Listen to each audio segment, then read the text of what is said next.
Hey y'all, thanks for stopping in. So we've been talking about ESG and DE&I lately a lot in regards to the Bud Light and Target situation, amongst other things. And it's really moved to the forefront. And I don't think, this powers that be, whoever it is that the ESG benefits, the overlords who are keeping the score, who are making the score. I don't know. Those folks, they wanted to keep it under wraps. They wanted it to kind of be known, but they didn't want it to be a mainstream thing. At least not yet, right?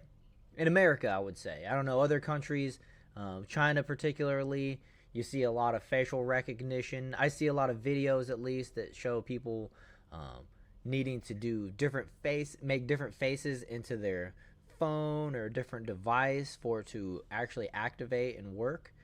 And I don't think that what I've been seeing is people doing these different things to try to unlock the device, just as a personal lock, security, as like we have on our cell phones or whatever. I don't think it's like that. I think it's literally trying to seek permission to use whatever it is that they're using. And I could be wrong. Correct me if I'm wrong. Let me know if you know better than I do.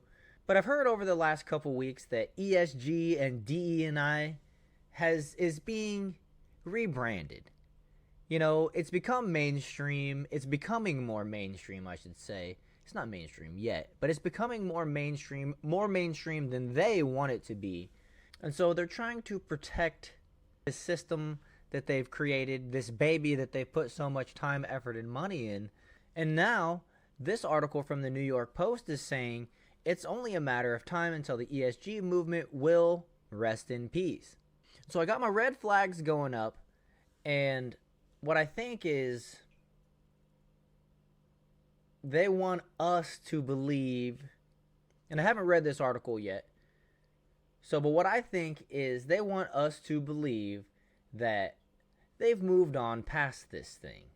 They've determined that it's not quite worth what they thought it was, or I don't know, insert excuse. But really what they're going to do is continue this work. It's just they're going to reel it back a little bit. They went a little bit too far with Dylan and Bud Light, and then Target backed it up. It was bad timing for them going into Pride Month, and it all kind of blew up in their faces. And so now, this is the scramble. I believe, my opinion, that this is the scramble to save the ESG project that they so dearly want to implement on all of our lives. So let's check it out. ESG is on its last legs. How do I know this? Consider the actions of BlackRock, the big money manager and one of the initial and fiercest advocates of the environmental, social, and governance investing technique. Last week, the firm, its founder and CEO Larry Fink, announced something courageous in my view, the article states. The company stated emphatically that the ESG movement has gone too far, and BlackRock will be a part of the solution to prevent its excess from destroying the U.S. economy. Oh, BlackRock to the rescue. Who would have thought, right? As I first reported, BlackRock's missive against ESG came via an announcement that it had scaled back on its support of environmental and social shareholder demands in the proxy process. It voted to approve just 7% of those proposals in the 2023 fiscal year, down from 22% in the 2022 and 47% in 2021. The reason? Quote, so many shareholder proposals were overreaching, lacking economic merit, or simply redundant, the firm said. Bravo to common sense.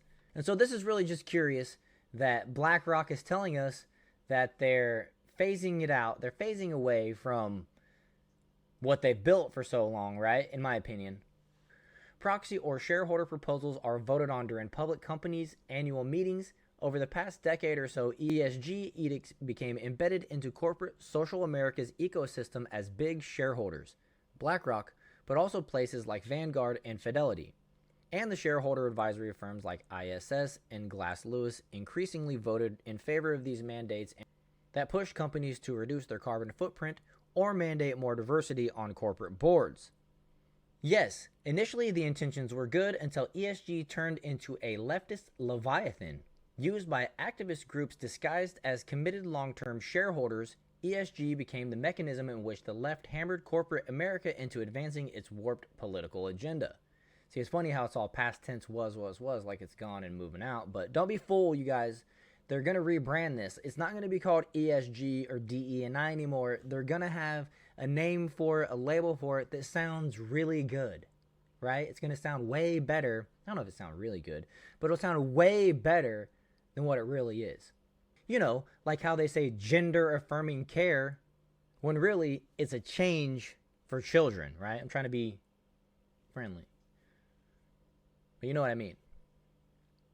Diversity became a euphemism for dogmatic quotas. Looking to clean up the environment meant oil companies couldn't drill even when supply dried up, like what happened after Russia's invasion of Ukraine and inflation raged. ESG also meant corporations had to adopt the most radical visions of America.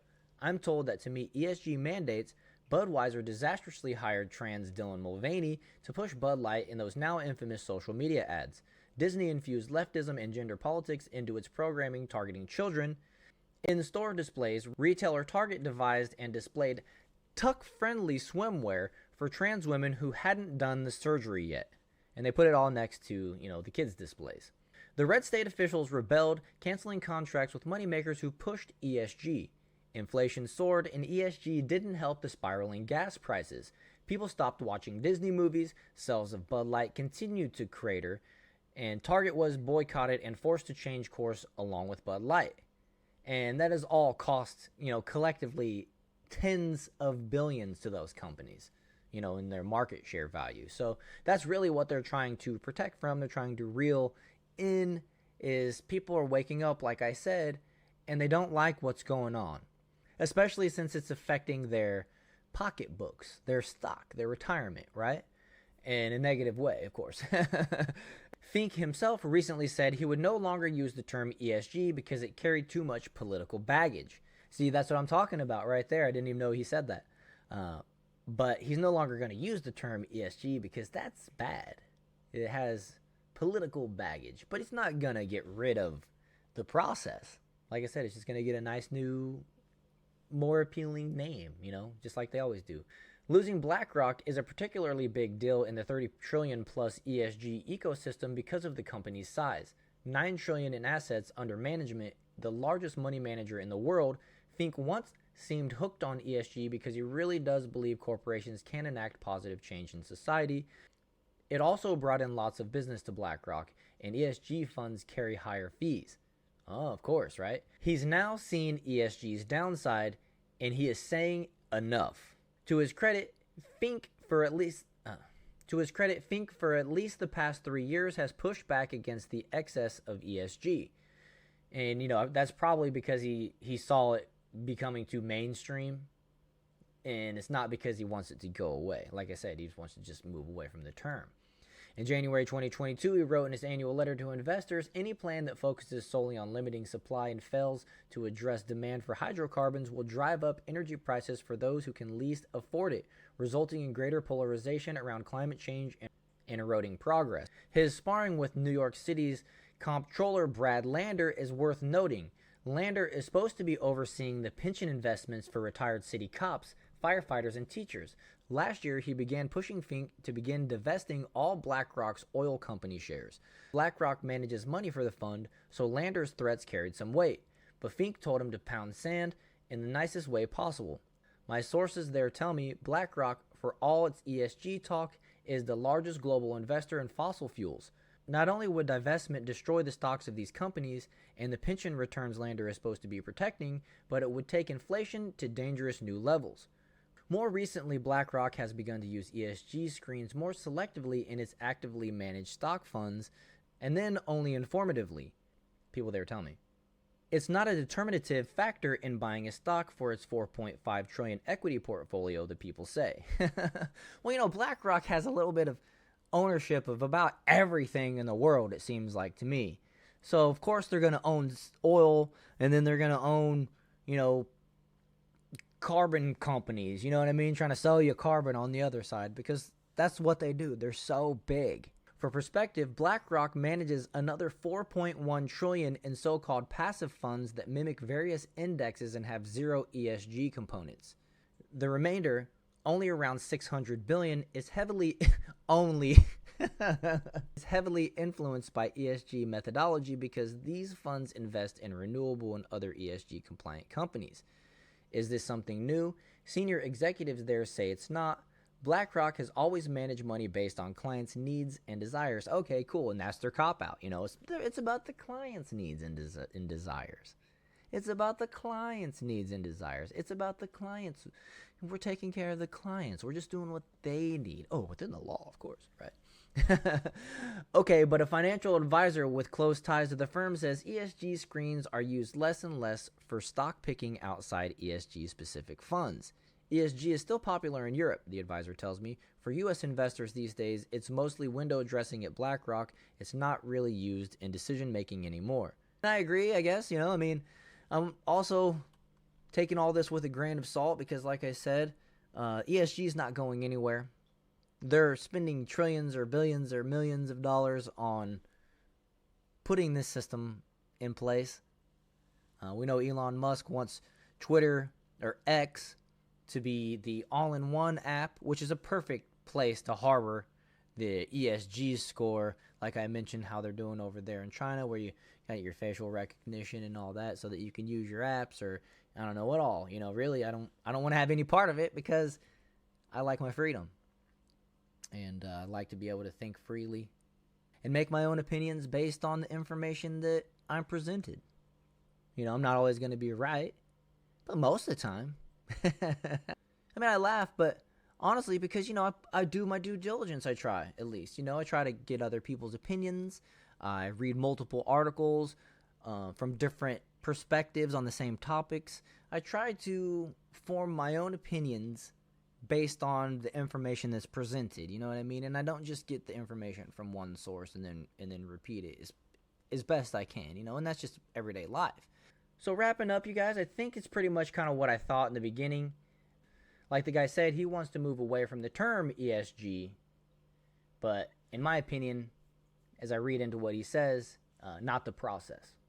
He just wants to move away from the term because the term has some negative stuff with it, you know what I mean? And then people will recognize it and give it the treatment that it deserves.